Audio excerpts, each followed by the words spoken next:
What's good, everybody? Welcome to the Pull-Up Show. My name is BJ Matthews, a.k.a. B. Just before we get started, follow us on the YouTube page, the Pull-Up Basketball Podcast. Like, share, subscribe all of our YouTube videos by hitting that notification bell by the subscribe button as well. If you like to donate to the Pull-Up Basketball Podcast, you can do so through our Cash App, $ BJ Matthews, or PayPal at Project Masters. I will put that into the pinned comments so y'all can do the donations that way.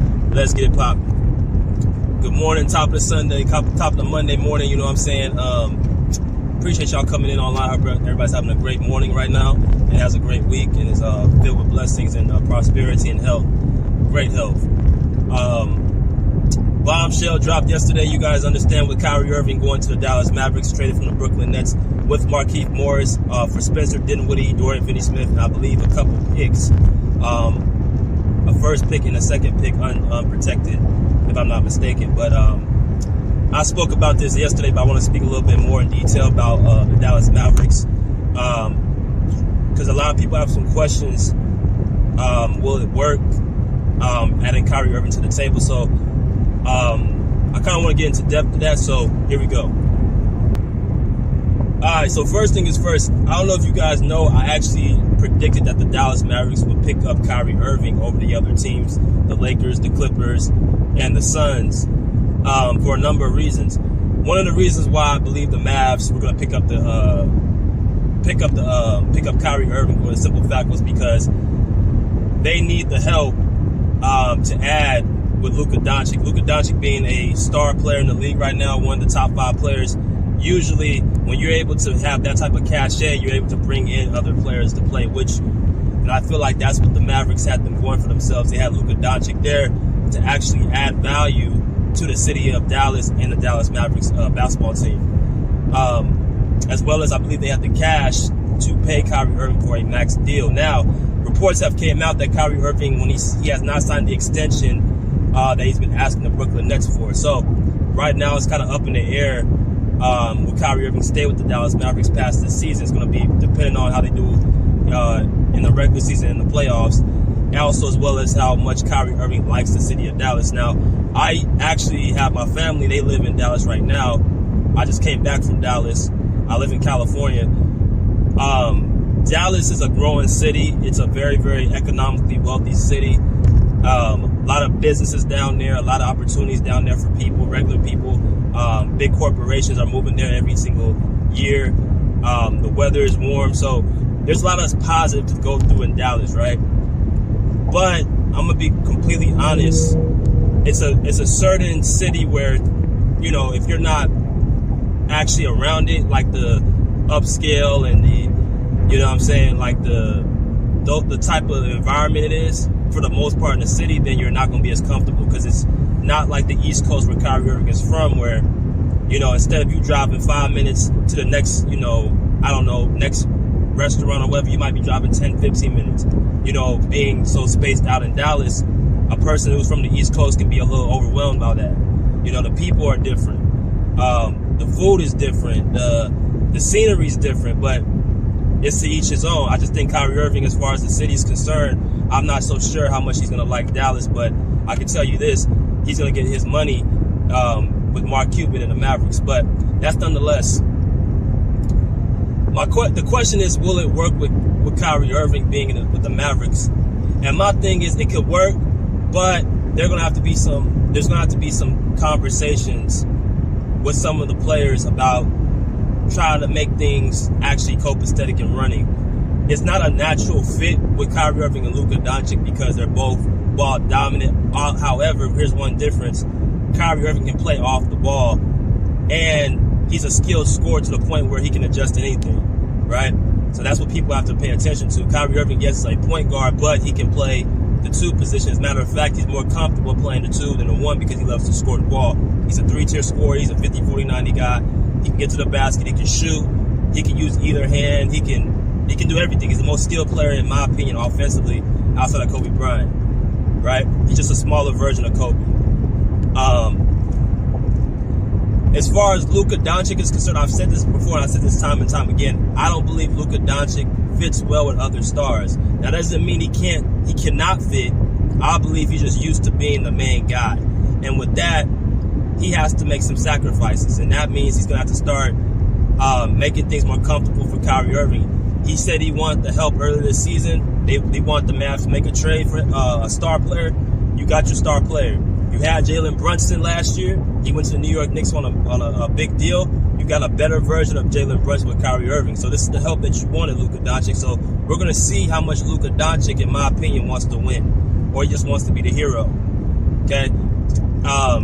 Very similar to James Harden with Chris Paul in Houston. You know, James Harden had all these star players. He had Dwight Howard, he had Chris Paul, he had Russell Westbrook, he had John Wall, he has Joel Embiid now, he had Kyrie Irving, KD. He's always had star players, but you guys notice that little I think 7-year stretch when he was the main piece, the main guy in Houston, outside of years with Dwight Howard, he got most of his buzz. That's where he had most of his I can see most of his best moments as the guy in Houston, the sole guy in Houston.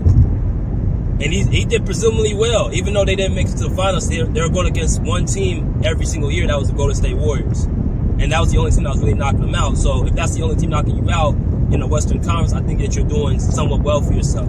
He was getting paid money, max deals. He was in a city in Houston that he liked. So I think Luka Doncic is the same way in a lot of ways as James Harden. So in order for him to win, he's going to have to get out that hero ball, trying to score, 40, 50 points. You have a guy with Kyrie Irving, you don't have to do that no more. So what it does now for the Mavericks, it makes life easier for Luka if he allows it. But this is where I say coaching is going to be very, very key. Jason Kidd being there is going to be a big piece about how this is going to work. Okay, Jason Kidd to me has earned my respect as being, a very, very high value, high IQ coach. He's one of the best point guards, if not, in my opinion, top 5 point guard of all time. So I think he has to be able to manage the personality of Kyrie Irving and the playing style of Luka Doncic. Right? I think Kyrie Irving will respect Jason Kidd as a player and as a coach. So that's going to be very big. Now, of course, the Mavericks let go of Dorian Finney-Smith and Spencer Dinwiddie. Spencer Dinwiddie, to me, is not a big loss if you got Kyrie Irving. Let's just be honest. But Dorian Finney-Smith, that move right there, the Mavericks going to have to somehow bring in some more defense. Because who they got right now? Tim Hardaway, Max Kleber, David Bertans, who else? Those are the main guys they have on the team right now for the Mavericks. They're going to have to get some more defense. They're going to have to get some more long wings, especially for a team like the Clippers, because that seems to be their kryptonite. They're going to have to get more wings. They're going to have to get more defense, more toughness. Right? Because Dorian Finney-Smith was very big for them on defense, as well as him catching and shooting threes. I also want to talk a little bit about, the other teams that missed out. The Lakers, according to reports, the Lakers were not going to get Kyrie Irving by any means because of the owner, Joe Tsai, coming out and saying that he traded Kyrie Irving to the destination he didn't want to trade him to on purpose. Very similar to what happened to Kawhi Leonard in 2018 with the Spurs, where out of spite, the Spurs traded Kawhi Leonard to Toronto instead of the Lakers or the Clippers, right? So there you go with the Lakers. That wasn't going to happen. If the Lakers want to get Kyrie Irving, they have to wait, try again in the offseason to see what Kyrie Irving does, of course. The Clippers, I've already said the Clippers, we don't really need Kyrie Irving. Because Kyrie Irving, what does he bring? He brings premier scoring. We have 3 guys who can give you 20, 25 points a game with Kawhi, PG, and Norman Powell. And Marcus Morris is a good scorer as well, who can give you somewhere between 15 and 20 points a game. So you really don't need scoring. What the Clippers need, they need another big. They need more interior presence, right? Or, if they're not going to play John Wall at the point guard, they can need another point guard. So Kyrie Irving's not even really a point guard. He's a guy he's a point guard size-wise, but not a point guard playing style-wise. And then you got the Phoenix Suns, who I thought the Suns could have been an interesting switch, Chris Paul for Kyrie Irving and, possibly Jay Crowder as well. But I just don't know if the Suns even made a deal to talk with the Nets. So I just think they just missed out. But the Nets and the Mavs, obviously, they had an agreement very quickly. And I think that Joe Tsai didn't really give no pushback because I think him and Mark Cuban have business together. I think Kobe Jordan, one of my subscribers, said that Joe Tsai and Mark Cuban have a business together. So that relationship, partnership, he threw the Mavericks a bone, as well as the Mavericks gave up Spencer Dinwiddie because the Nets had him for 5 years, and I think that Joe Tsai likes Spencer Dinwiddie a lot. So all in all, both teams win. I think the Mavs need to embrace Kyrie Irving. I think they need to try to make it as comfortable as possible, because a laser-focused Kyrie Irving is very, very dangerous. He's going to ball out, in my opinion, somewhere between 25, 30 points a game. Luka Doncic's going to have to somehow put his ego aside, because he has an ego, and actually feed it to Kyrie Irving, because it's not that you're trying to, kiss up to him. What you're trying to do is you're trying to look at the big picture.